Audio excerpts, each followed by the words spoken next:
മുജാഹിദുകൾ വോട്ട് ചെയ്ത് ഇസ്ലാം വരരുത് എന്ന് വിചാരിച്ചിട്ടാണ്. എന്നാലും പാവം ജമാഅത്തേർ ഇസ്ലാം വരണം എന്ന് വിചാരിച്ചിട്ട്, അതുകൊണ്ട് ഞാൻ കുറച്ചെങ്കിലും ഇസ്ലാമിന് വേണ്ടി ചെയ്യട്ടെ എന്ന് വീരേന്ദ്രകുമാർ വിചാരിക്കുവോ? ഇനി ഇവിടെ ഉണ്ടാക്കുന്ന നിയമം ജനാധിപത്യ നിയമം അനുസരിച്ചല്ലേ?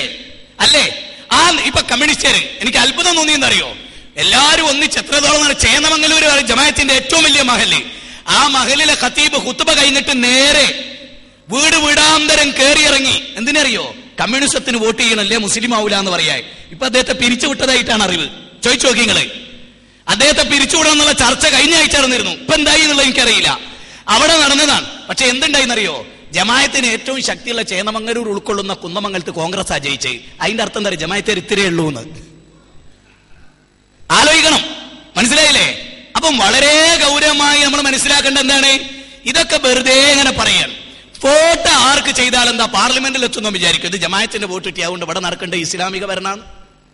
ഇവിടെ നടക്കേണ്ട ഇസ്ലാമിക ഭരണം. ഇവിടെ വി.എസ്. അച്യുതാനന്ദ മുഖ്യമന്ത്രി സ്ഥാനം ഏറ്റിട്ട് രണ്ടിന്റെ അന്ന് ഞാൻ കണ്ട പത്രവാർത്ത എന്താ അറിയോ? ചാരായ നിരോധനം എടുത്തു മാറ്റുന്നു എന്നാ. അതിനെപ്പറ്റിയുള്ള ചർച്ച. ആദ്യം ഉണ്ടായ മെച്ച ജമാഅത്തേർ വോട്ട് കൊടുത്തിട്ട് ആദ്യം ഉണ്ടായ മെച്ചം ചാരായം കൊണ്ടുവരിക തീരുമാനം.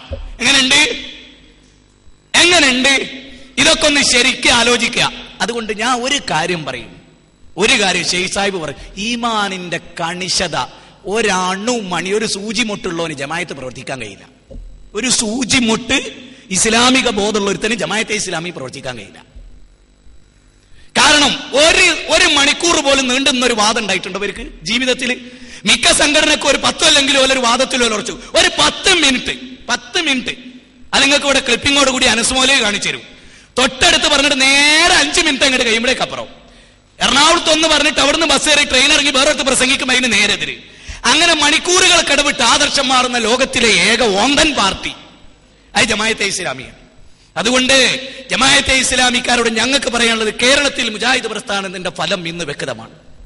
ഞാൻ ഒന്നുകൂടെ തീർത്ത് പറയുന്നു, മുജാഹിദ് പ്രസ്ഥാനത്തിന്റെ ഇന്നത്തെ ശക്തമായ പ്രബോധന മുന്നേറ്റം വളരെ ഗൗരവമായി നമ്മൾ കാണുകയും ആരൊക്കെ എന്തൊക്കെ വിമർശിച്ചാലും ഈ ജനസമൂഹത്തോടുള്ള നമ്മുടെ കടപ്പാട് അവരെ നരകത്തുനിന്ന് രക്ഷപ്പെടുത്തുക എന്നുള്ളതാണ്.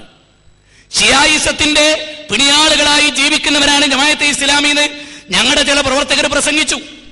അപ്പോ ഷെയ്ഖ് സാഹിബ് ലേഖനം എഴുതിയിട്ട് മൂപ്പര് പറയണെന്നറിയോ, ഇറാൻ തന്നെയാണ് ലോകത്തിലെ ഏറ്റവും നല്ല ഇസ്ലാമിക രാജ്യം, അവരെയാണ് മാതൃകയാക്കേണ്ടത്. ഇതാ മൂപ്പര അഭിപ്രായം. ഇറാനിനോട് ഇത്രയേറെ അനുരാഗാത്മകമായ ഭ്രമം എന്തേ അവർക്കുണ്ടായത്? നിങ്ങൾക്കറിയോ, മൗദൂദി സാഹിബ് മരിച്ചപ്പോ അദ്ദേഹത്തിന്റെ മഹത്തമായി ഷിയാക്കൾ എഴുതിയ ഒരു പ്രസിദ്ധീകരണം ഞാൻ നിങ്ങൾക്ക് കേൾപ്പിച്ചു തരാം, കേട്ടോളൂ. ഷിയായിസവും മൗദൂദി സാഹിബും അഥവാ ഷിയായിസവും ജമാഅത്തും തമ്മിൽ എന്താ ബന്ധോ കേട്ടോളൂ. നിങ്ങളറിയാം മൗദൂദി സാഹിബിന്, പിന്നെ നിങ്ങൾക്കറിയാം അദ്ദേഹത്തിന്റെ ഒരു പുസ്തകം അൽ ഖിലാഫത്തു വൽ മുൽക്ക് എന്ന ഗ്രന്ഥം. ആ ഗ്രന്ഥത്തിന്റെ അദ്ദേഹം എഴുതിയ ഒറിജിനലായിട്ടുള്ള അദ്ദേഹത്തിന്റെ കിതാബ് അത് മലയാളത്തിലേക്ക് പരിഭാഷപ്പെടുത്തിയിട്ടുണ്ട് കേരളത്തിൽ. അതിൽ പല വാചകങ്ങളും വിട്ടുകളഞ്ഞിട്ടുണ്ട്. ആ ഖിലാഫത്തു വൽ മുൽക്ക് എന്ന പുസ്തകത്തിൽ അബൂബക്കർ സിദ്ദീഖ്, ഉമർ ഇബ്നു ഖത്താബ്, ഉസ്മാൻ അഫ്ഫാൻ റളിയല്ലാഹു അൻഹു, മുആവിയ എന്നിവരെ അദ്ദേഹം വളരെ മോശമായി ചീത്ത പറയുന്നുണ്ട് മൗദൂദി സാഹിബിന്റെ കിതാബിൽ. അതിനെ സംബന്ധിച്ച് മൗദൂദി സാഹിബ് മരിച്ചപ്പോ ഷിയാക്കൾ പറയുന്നത് കേട്ടോടെ നിങ്ങള്. ഉസ്താദ് മൗദൂദി മരണപ്പെട്ടപ്പോൾ ലോക മുസ്ലിം പണ്ഡിതന്മാരെല്ലാം അഗാധമായ ദുഃഖം രേഖപ്പെടുത്തുകയുണ്ടായി. അദ്ദേഹത്തിന്റെ ദീനീ പ്രവർത്തനങ്ങളെ സ്തുതിച്ചു പറയുകയും ചെയ്തിട്ടുണ്ട്. പരേതൻ മുസ്ലിങ്ങളുടെ ഐക്യത്തിന് വേണ്ടി പ്രവർത്തിക്കുന്ന ആളായിരുന്നു.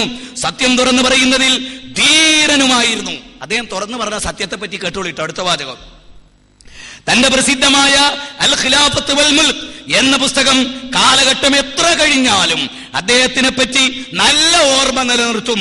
ആരെപ്പറ്റി? മൗദൂദിയെ പറ്റി. ഇനി കേട്ടോളൂ, എന്താണ് അദ്ദേഹത്തിന്റെ മെച്ചം, ആ പുസ്തകത്തിന്റെ പ്രത്യേകത, ലോകം അദ്ദേഹത്തെ ഓർക്കാൻ ഇവർ കണ്ട കാരണം കേട്ടോളി. കാരണം 3 ഖലീഫമാരെ അബൂബക്കർ, ഉമർ, ഉസ്മാൻ എന്നിവരെ ശക്തമായി ആ പുസ്തകത്തിൽ അദ്ദേഹം വിമർശിക്കുന്നുണ്ട്. കണ്ടോ? ആ പുസ്തകത്തിൽ അദ്ദേഹം വിമർശിക്കുന്നുണ്ട്. ആര്? മൗദൂദി സാഹിബിന്റെ മെച്ചെന്താണ്? മൗദൂദി സാഹിബിന്റെ നേട്ടെന്താണ്? അബൂബക്കർ സിദ്ദീഖിനെ തെറി വിളിച്ച ആളായിരുന്നു. അതുകൊണ്ട് ആ പുസ്തകം ലോകം എന്നും ഓർക്കും. ഈ ഷിയായിസവുമായുള്ള ബന്ധം നോക്കൂ. മജല്ലത്തു ഷിയ ലക്കം 57 1979 ഒക്ടോബർ. മനസ്സിലാക്കണം, അബൂബക്കർ സിദ്ദീഖ് റളിയല്ലാഹു അൻഹു ചീത്ത പറഞ്ഞവർ ഷിയാക്കളാണ്. ഉമർ ഇബ്നുൽ ഖത്താബ് റളിയല്ലാഹു ചീത്ത പറഞ്ഞവർ ഷിയാക്കളാണ്.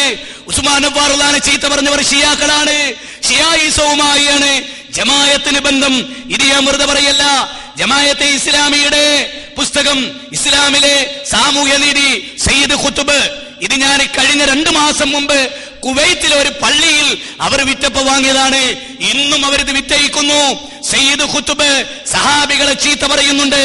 ഉസ്മാൻ അഫ്ഫാൻ റളിയല്ലാഹുവിനെ അദ്ദേഹം പറയുന്നത് തന്നെ അദ്ദേഹത്തെ ഉമർ ഇബ്നുൽ ഖത്താബ് റളിയല്ലാഹുവിന്റെയും അതുപോലെ തന്നെ അലി ഇബ്നു അബീ താലിബിന്റെയും ഇടയിലെ അടക്കണ്ണിയായിട്ടാണ് അദ്ദേഹത്തെ വിലയിരുത്തുന്നത് എന്ന് മാത്രമല്ല, ഉസ്മാൻ അഫ്ഫാൻ റളിയല്ലാഹുവിന്റെ മരണം അത് കൊന്നവർ ഇസ്ലാമിക ആവേശം ഉൾക്കൊണ്ടവരായിരുന്നു എന്ന് പറഞ്ഞുകൊണ്ടാണ് ഈ പുസ്തകത്തിൽ ലേഖനം എഴുതുന്നത്.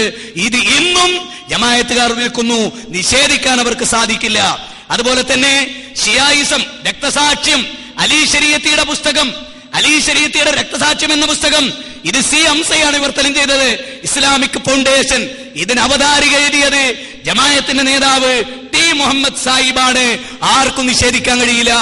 ഈ പുസ്തകത്തിൽ അദ്ദേഹത്തെ പറ്റി റസൂൽ സല്ലല്ലാഹു അലൈഹി വസല്ലമയുടെ ഏറ്റവും പ്രിയപ്പെട്ട സ്വർഗം കിട്ടുമെന്ന് ഉറപ്പുള്ള റസൂലുള്ളാഹിന്റെ തിരുനാവ് കൊണ്ട് സ്വർഗത്തിലാണ് ഉസ്മാൻ അഫ്ഫാൻ റളിയല്ലാഹു എന്ന് നബി പറഞ്ഞ ഉസ്മാൻ അഫ്ഫാൻ റളിയല്ലാഹു നബിയുടെ 2 മക്കളെ കല്യാണം കഴിച്ച് എന്ന് മാത്രമല്ല, നിങ്ങൾക്കറിയാലോ, റൂമാ കിണർ 20,000 ദീനാറിന് ദാനം ചെയ്ത് മുസ്ലിങ്ങൾക്ക് സാമൂഹ്യ സേവനം നിർവഹിച്ച് ഇസ്ലാമിന്റെ പള്ളി വികസിപ്പിച്ച് സാധുക്കളെ രാജകീയമായി ഭക്ഷണമൂട്ടി പള്ളിയുടെ ചുവട്ടിൽ മണലിൽ തലവെച്ച് കിടന്നിരുന്ന മഹാനായ ഉസ്മാൻ അഫ്ഫാൻ റളിയല്ലാഹുവിനെ പറ്റി ഈ പുസ്തകത്തിന്റെ 37 അലി ശരീഅത്തി എന്ന ഷിയ നേതാവ് പറയുന്നത് നിങ്ങൾ കേട്ടോളൂ. ഇസ്ലാമിനും ജാഹിലിയത്തിനും ഇടയിലെ ഒരു ഇടക്കണ്ണിയായിട്ടാണ് ഉസ്മാൻ വർത്തിച്ചതെന്ന് പറഞ്ഞാൽ അതൊരർത്ഥത്തിൽ ശരിയായിരിക്കും എന്ന്. ഇതിനെപ്പറ്റി പറഞ്ഞപ്പോ ഷെയ്ഖ് സാഹിബ് പ്രബോധനത്തിൽ ലേഖനം എഴുതിയൊരു തടിയുരൽ. അങ്ങനാണെങ്കിൽ ലീഗ് നേതാക്കന്മാർ ഷിയാക്കളല്ലേ, നിങ്ങൾ ലീഗിലില്ലേ? അരി എത്ര എന്ന് ചോദിച്ചപ്പോ പയറഞ്ഞായി. രാഷ്ട്രീയ നേതൃത്വത്തിൽ ഇപ്പൊ ആരും ഉണ്ടാവും. പക്ഷേ ആ ആളുകൾ, ഉദാഹരണത്തിന് ലോറിസ്കാരും കോൺഗ്രസിന്റെ നേതാവ് പറഞ്ഞ പോലെ, സോണിയാഗാന്ധി പറഞ്ഞ പോലെ, ഇനി മുതൽ നിങ്ങളൊക്കെ കൈ